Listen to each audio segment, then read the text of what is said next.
O'sha kun ortiqchalik qildim jannatga. Lash-lushsiz uchdim-u mashriqqa tushdim.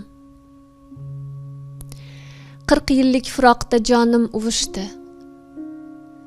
Libosim yaproq edi. Xudo behudaga bermas 40 jon. Ko'nglimni kundaga qo'yib chopdilar.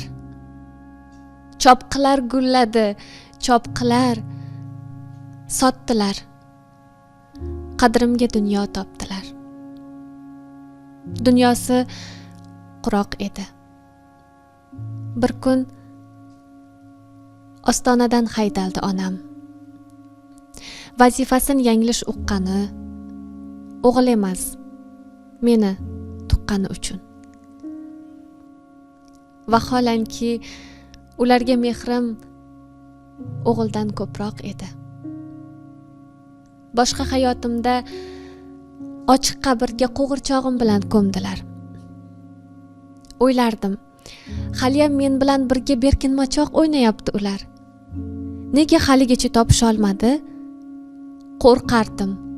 Dildirab, sovuqda tanim, oxirgi nafasda chaqirdim zo'rg'a. So'ngra ho'ngrab qorishdim go'rga.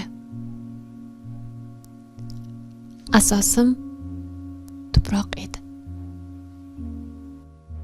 Yashirin dedilar. Yugur, qopga kir, berkitkil dedilar. Ko'zlaring go'zal. Quyosh olgani uchun yuzimdan bo'sa, tosh bo'ron ostida chayqalib boqdim.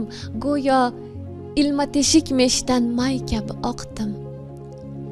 Kayfu safosiga qon tomib turgan ko'ylagim bayroq edi.